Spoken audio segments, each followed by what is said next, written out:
我在发小的公司当了3年财务总监，工资3000，我毫无怨言，因为他承诺给我分红和股权。林子，好哥们儿，等融资成功了，一起实现财富自由。可在即将融资成功时，他却一脚将我踢出公司。他让小姨子坐在我的位置上，高高在上的讽刺我。看在哥们儿情分上，我才留你这么久。我没有和他争辩，而是默默离开公司。这1年，我埋头苦学，考上了经管办。在他公司上市敲钟的仪式上，我当着所有记者的面，以财务造假的罪名将他带走。他脸色惨白。林子，我知道错了，你放我一马，岗位分红都还给你。有什么话跟法官说去。后来听说他在监狱里哭得全身瘫软，站都站不起来。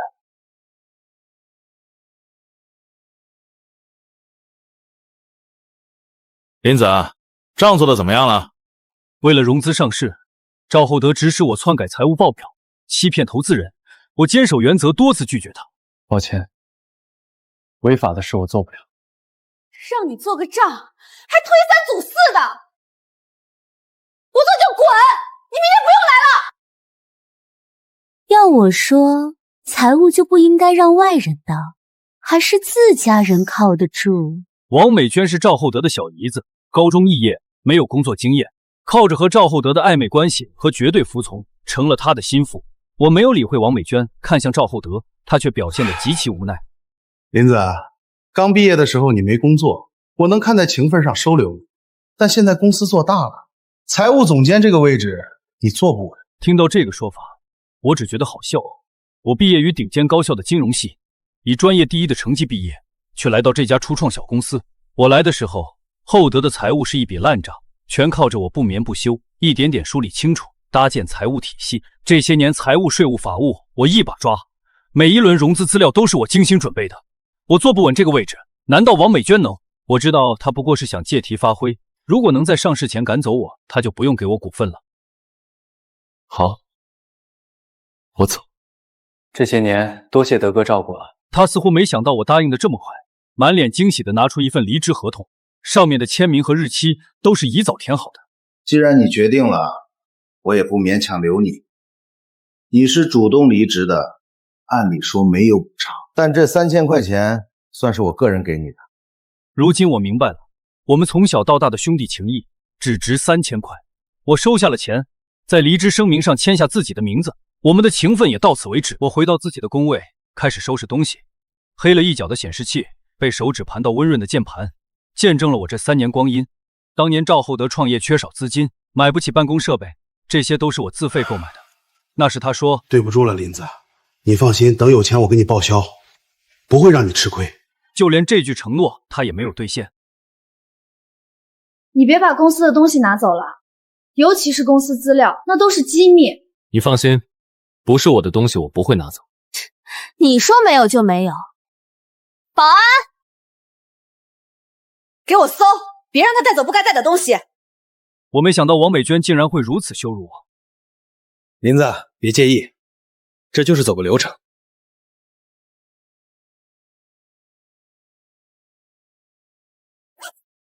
没有问题。算你识相。我不再理会他们在背后的嘲笑，转身走出公司，回到我的出租房。床底下最深处有一个尘封已久的纸箱，是报考经管办的复习资料。其实3年前，我本已通过经管办的笔试，为了帮助赵厚德创业，才选择放弃面试。那时的我坚信他说的话。林子，只要你我联手，不出5年，咱们就能从白手起家到财务自由，想干什么就干什么。可现在，赵厚德将我辞职的事发在朋友圈，到处造谣是我工作失误。看来他对我怀恨在心，他想彻底毁了我的事业。我不想争辩，放下手机，翻开书本，证券、期货、发行，里面的每个字都无比熟悉，一条条法规，一道道公式，都深深刻在我的记忆里。这些年的实务历练，让我对这些知识理解更深。如今是时候回到我自己的道路上了。我不但不生气，反而诡异的平静，因为我知道没了我，他们的财务系统很快就会瘫痪。林子，听说你还没找到工作？有事吗？我就说找工作不容易吧，正好美娟现在还缺个助理，我给他推荐了你，我好不容易才说服他。哎，兄弟一场，我不想看你失业。谢谢你的好意，但不必了，我不会回去。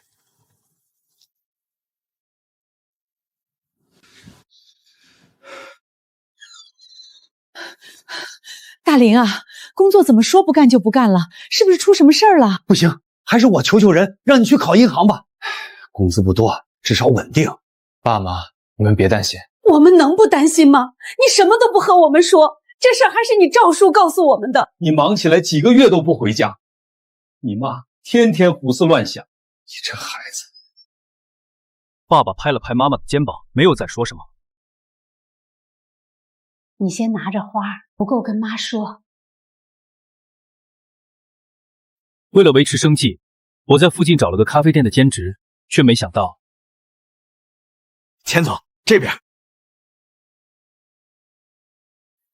赵总，咱们上个月的业务增长是多少来着？啊，这个增长是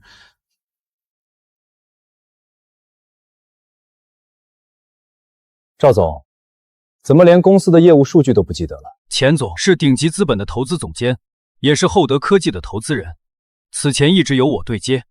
我知道钱总是个专业且敬业的投资人，厚德科技也是他投入了很多心血和资金的项目。此刻我不想看他被蒙在鼓里，平白损失。借着送咖啡的机会，我走过去。同比增长17%，环比增长138%。这些数据我每天都打交道，此时条件反射般脱口而出：李总监，怎么在此屈就啊？脑力工作做久了，正好休息休息。我们要聊机密，你别来偷听。我回到柜台，却依然能从钱总的眉毛里看出他的不满。您就放心吧，我们一定不会让您失望的。离开的时候，钱总说，高管团队稳定性也是投资评估的重要一项。嗨，钱总，我偷偷和您说，其实是他泄露了公司机密给对手，我这才把他开了。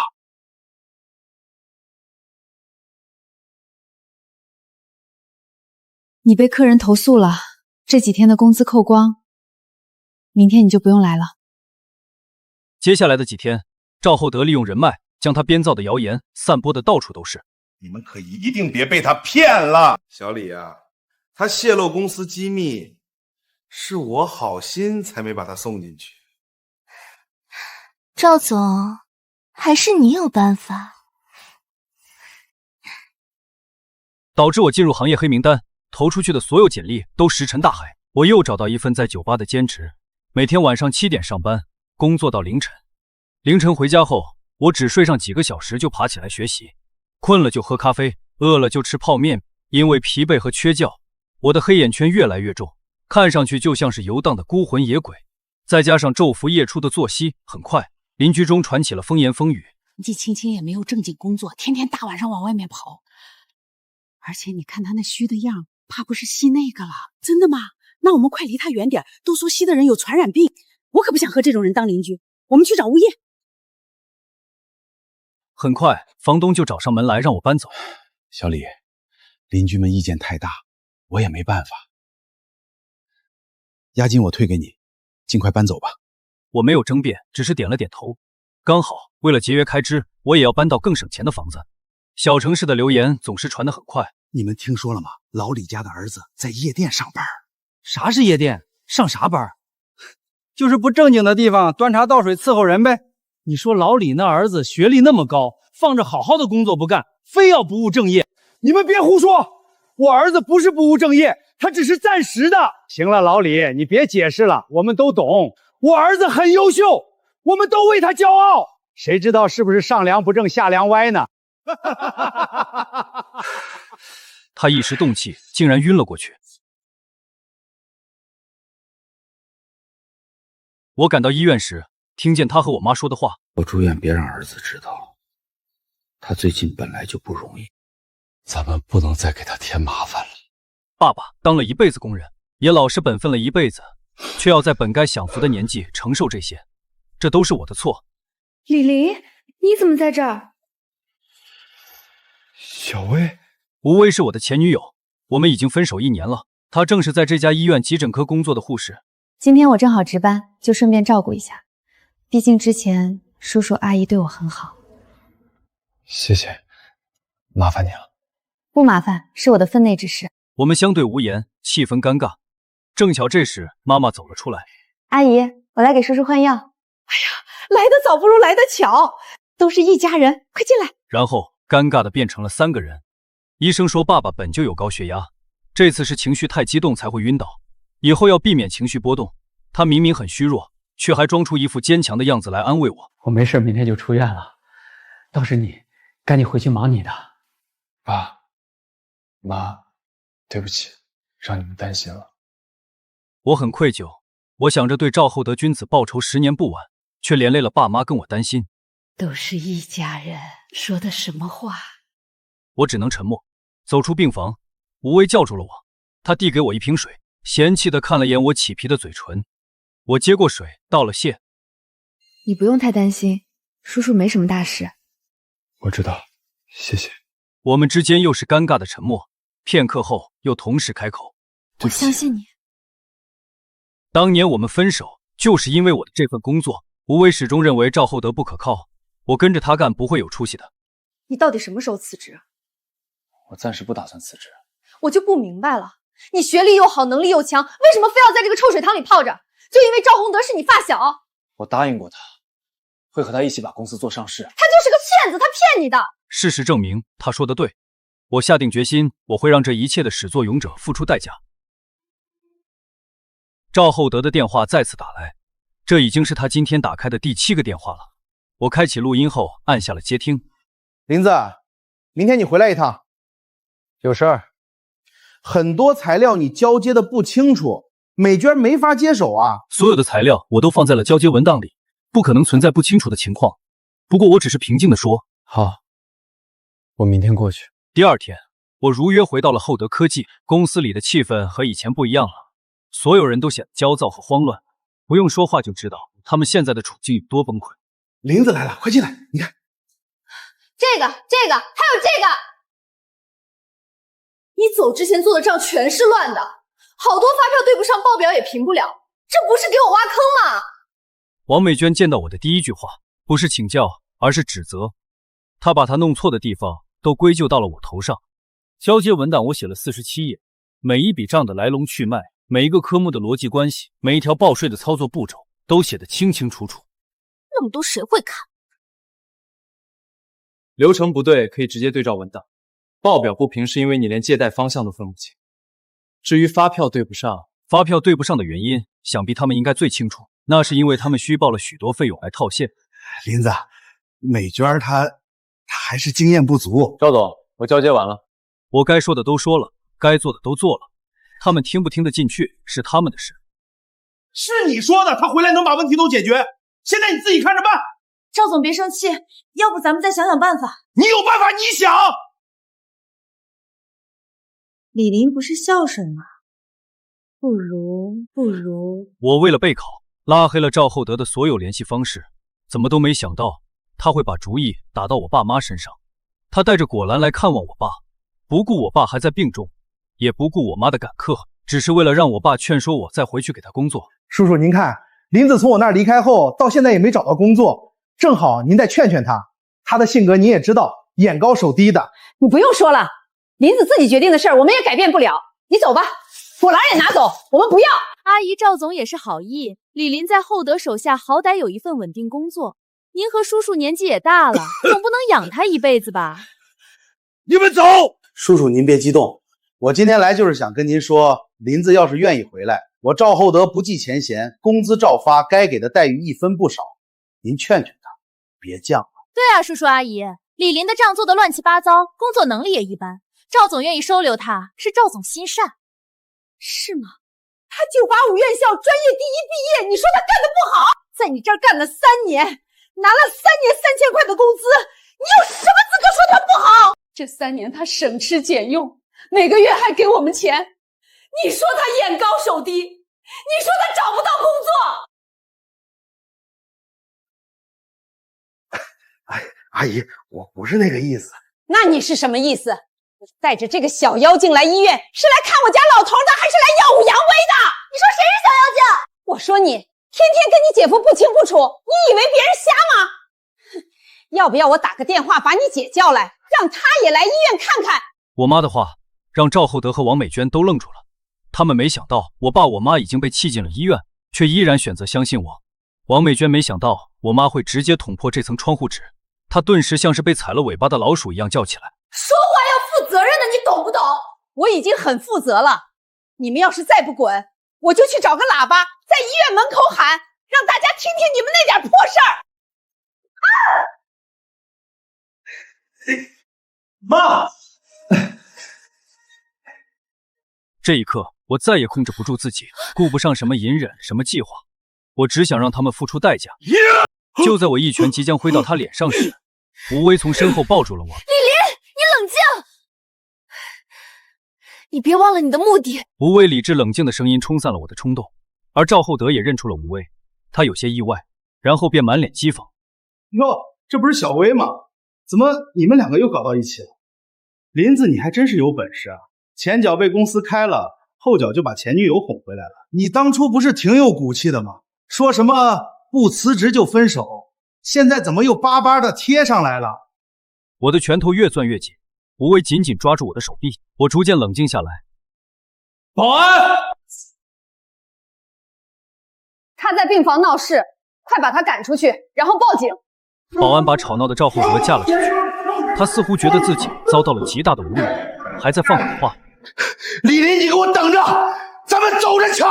看着他被拖走的狼狈身影，我用力握紧拳头。如果不是为了考公，为了不留下案底，我一定会和他拼命。但现在我只能隐忍。赵厚德走了，但我心里的火没有灭。我听着自己的心跳慢慢平复，那一刻我下定决心，这个人我绝不会放过。从这天起，我更加废寝忘食的学习。到了笔试那天，爸妈和吴威坚持要送我去考场。又堵，这破路什么时候是个头？这么堵，真烦。你懂什么？这是在考经管办，公司能不能上市都是他们说了算的。赵厚德的公司已经融资3轮，正式进入上市流程。此时正是他意气风发的时候。刚巧在我进考场的时候，他们路过，王美娟看到了我的身影。厚德，你看那个是不是李林？应该不会吧？您拨打的用户已关机。此时我已经进入考场，自然没有接。挂掉电话后，我关了机。赵厚德不死心，又打给了我爸。还好我爸早有准备。叔叔，我是厚德，我找林子有点事儿，他电话打不通啊。林子找了个夜班的工作，白天都在睡觉，你晚上给他打吧。我爸用事先准备好的说辞搪塞过去。赵厚德信了。我就说吧，他那点出息还考经管办呢，肯定是你看错了。他不知道，此时我已经坐在了考场中。这几年的实务经验和这几个月废寝忘食的学习，让我胸有成竹。考试结束的那一刻，我十分确信，笔试我过了。考试结束后，我主动给赵厚德打去电话。你找我有事儿？没什么事儿，就是告诉你一声，我最近新招了2个财务，都是海归，还都是硕士，人家可是有各种专业证书的，都非常优秀，是在好几家公司中选择了来我这儿工作，而且非常配合，知道谁是老板，谁是下属。赵厚德的语气还是一如既往的高高在上。我静静听着他炫耀，不仅没有生气，反而有点想笑。看来他早就把那点怀疑抛之脑后，这样我也可以少一点麻烦。1个月后，笔试成绩公布，我很轻松，爸妈却非常紧张，就连吴威也特意来到家里。4个人围在电脑前，期待着谜底揭晓。没事儿，这次考不上也没什么，咱们下次再来。你少说那丧气话，分儿还没查呢，怎么就考不上？我这不是未雨绸缪吗？我看你就是咒我们小林。爸妈，你一言我一语，拌起嘴来。我朝着吴威无奈的笑笑，然后果断按下了鼠标。在短暂的加载后，成绩跳了出来：行测85，申论81，专业知识90，总分256，岗位排名第1。我以笔试排名第1的成绩进入了面试。这是通过了，过了，还是第1！太好了，太好了！爸妈无比激动，妈妈更是老泪纵横。我知道这段时间他们承受的压力不比我少。恭喜你，我就知道你可以。谢谢。我没有太过激动，因为我知道真正的战役才刚刚开始。笔试通过后，我果断辞掉了所有兼职，报名了封闭的面试班，一心准备面试。出发前，我爸把我叫到卧室，塞给我一个存折。这些年你给我们打的钱，我们都存在这里。现在你正是用钱的时候，这个你拿着。工作这3年，我十分节俭，省下来的钱都给了爸妈，没想到他们一分都没花，而是为我存着。爸，你们本来这钱想给你存着结婚的，结果，总之，我和你妈都相信你，你肯定可以的。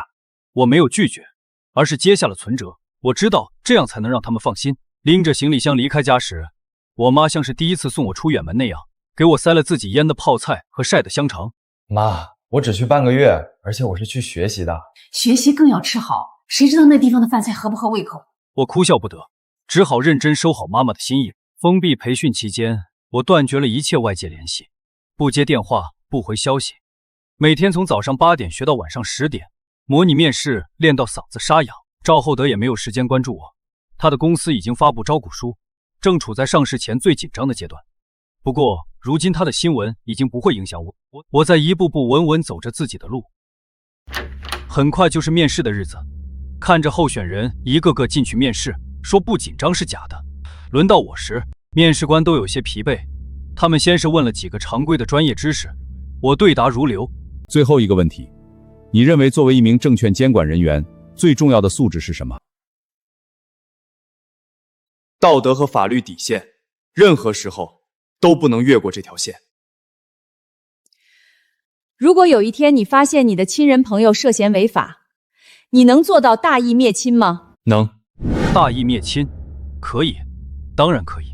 我做这一切的目的就是大义灭亲。面试结束的那一刻，我感觉全身轻松，我已经尽了全力，剩下的交给命运。你怎么来了？当然是来接你。夕阳下，吴薇的身影美丽又温柔。我知道，我始终还爱着她。当晚，我就开始着手调查赵厚德公司，准备的越充分，就越有一击毙命的信心。不得不说，这份招股书做得非常完美，显然是花了大价钱请了投行做的。但这份完美能骗得了大众，骗得了散户，甚至能骗过监管机构，却骗不过我，因为我才是最熟悉这家公司的人。数百页的招股书，我逐字逐句阅读，不放过任何一个数据，任何一个描述。最终，我发现了问题，研发费用的资本化率被他篡改过，这就导致了研发费用大幅度降低，利润直接扭亏为盈。他果然还是这么干了。林子，这研发费用怎么这么多？不能确认成无形资产吗？资产化是有规定的，咱们暂时满足不了。不过费用化可以加进扣除，抵税也是好事儿。不行啊，这不盈利啊，我怎么和投资人交代嘛？德哥，咱们是科技公司，前期处于亏损也是正常的，投资人也会理解的。哎呀，你是财务总监，财报的事你想个办法，必须要看起来好看。不只是研发费用，还有虚增收入、毛利水平。曾经他让我作假，又被我拒绝的，那些海归高材生都给他做了。这些还不是最致命的，以公司目前的资质，其实还不够强势上市。赵厚德一定会在下一期财报上再做一笔假账，把数据包装得更加完美。那时就是我反击的时刻。不急，赵厚德，我们一步一步来。后续流程顺利通过后，我进入了你录取名单。爸妈准备了一桌丰盛的菜肴为我庆祝。今天值得庆祝，咱爷俩喝点。行，那就少喝点。他们喝他们的，咱们吃菜。为了以防万一，我还是提醒爸妈。爸妈，录取还有公示，在公示期过了前不要声张。对，要低调。放心，我和你爸嘴都严，这几个月你爸怕说漏嘴，都不去和他那些朋友出去喝酒了。爸妈总是这样，永远为我着想。我的眼睛又有些湿润，但世上没有不透风的墙。我考公上岸的事还是被赵厚德知道了。新招聘的会计不知怎么刷到了我的公示信息，当即告诉了赵厚德。赵总，您看这个监管办的拟录取名单，这个李林是前任总监吗？赵厚德一把夺过手机，他通过身份证号确认了最不愿看到的结果。赵厚德慌了，他在办公室里来回踱步，王美娟更是惊慌失措地尖叫起来。怎么办？怎么办？他不会放过我们的。他不是还在公示期吗？我们可以举报。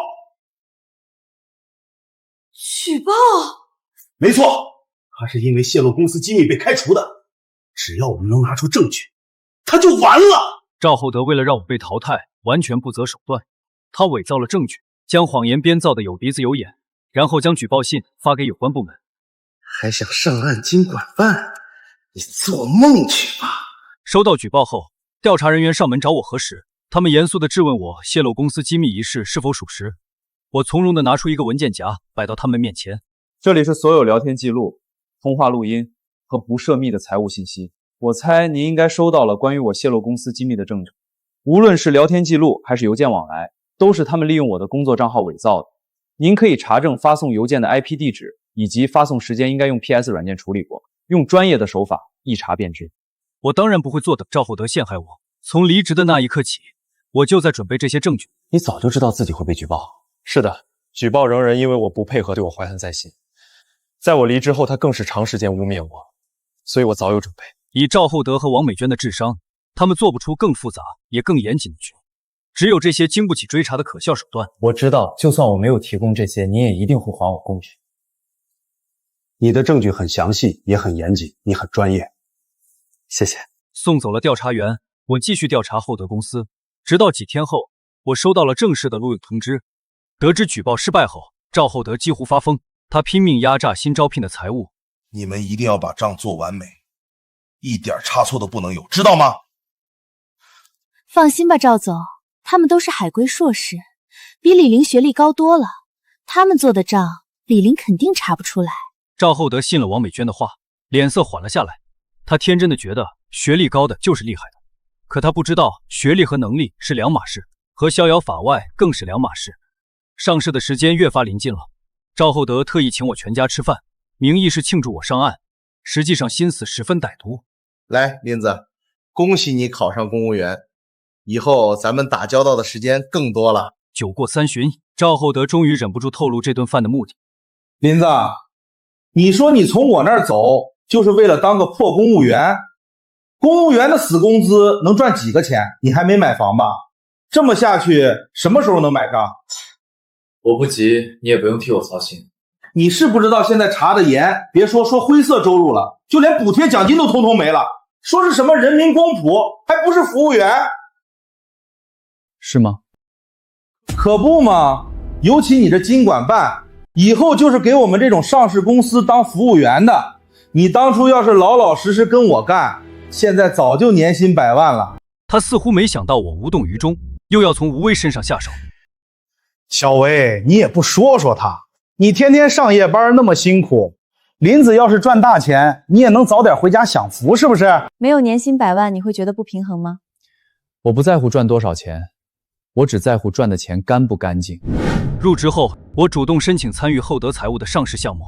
第一件事就是检查能获取的一切内部材料，账面数据做得非常漂亮，漂亮的不像真的。我意识到，如果没有确凿的证据，很难开启对厚德的违规调查。就在这时，我想到了一个人。钱总，是我李林，您方便出来喝个咖啡吗？见到了曾经的投资方钱总，我才知道，原来钱总早就有揭露赵厚德行径的计划，只是苦于之前他的投资还在里面。赵厚德这个人，我之前真是看走了眼，他的心思都放在歪门邪道上，完全不好好经营公司。不瞒您说，之前我也看错他了。还好最近在我的坚持下，赵厚德已经把我的股份回购回去了。现在这个可以给你了，这是公司从成立至今我拿到过的所有数据，其中很多原始数据已经被他篡改了。我有些意外，没想到这次见面能有如此大的收获。钱总，多谢，这些材料我会好好利用的。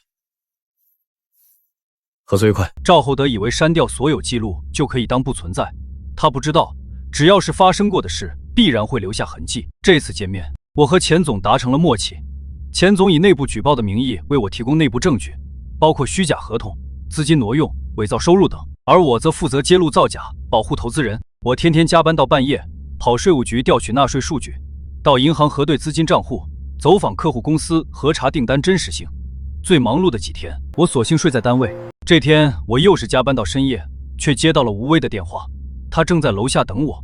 我下了楼，看到吴威正拎着饭盒等在单位楼下。你怎么来了？当然是给你送饭。你都多久没回家了，连个电话也不打，叔叔阿姨都担心死了。我这才意识到，我忙起来竟然完全忽略了家里，不禁有些愧疚地低下头。放心吧，他们知道你在忙正事儿，不会怪你的。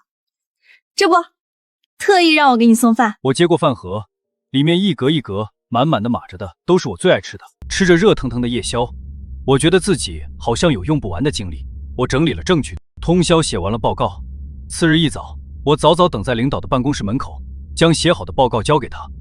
这是我对厚德科技财务造假举报一事的调查报告，结论是厚德科技存在重大财务造假行为。领导认真翻看着报告，最终他做出决定，叫停厚德科技的上市，出质询函，让他们解释。收到质询函的时候，赵厚德暴跳如雷，他知道背后的人一定是我，是我在故意针对他。这个白眼狼，我给了他3000工资，哪里对不起他，非要跟我过不去。没事没事，只是质询函，想想办法应对过去。你懂什么？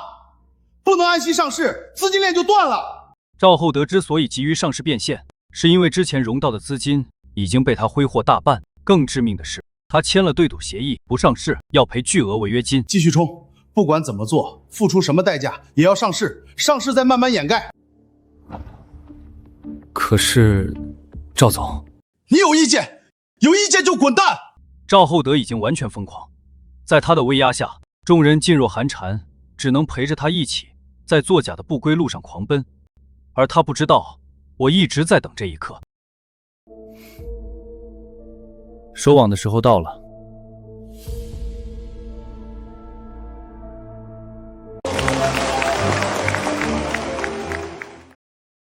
赵厚德的上市敲钟仪式声势浩大，他请来了半个金融圈的人，想要风风光光的完成这最后1月，全场都在恭维他。只要上午9点一到，厚德科技就正式挂牌上市了。恭喜赵总成功上市，赵总和厚德科技前途无量。此时他已胜券在握，认为人生高光就在眼前。但就在这时，我带着人赶到了。赵总，好久不见，我还没祝贺公司顺利上市呢。这就是被开除的会计，听说后来考上经管办了。这不是我以前的财务总监李林吗？来，大家认识一下。林子，上来，给大家讲讲你当年在我们公司的辉煌岁月。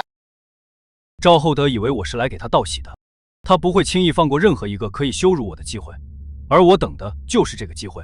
既然你让我讲，那我就讲讲这3年的故事。我握着话筒，平静地讲起了这3年的故事。3年前，我放弃了许多大公司的 offer， 放弃了公务员面试，加入你的公司。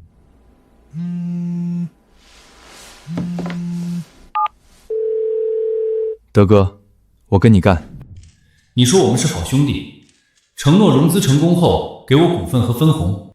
就这样，我拿了3年3000块的月薪，没有一句怨言。这些年，公司的财务体系是我一手搭建，是我把公司的一团乱账捋清楚。但你为了融资，为了上市，不去想着如何经营公司，反而逼迫我做假账。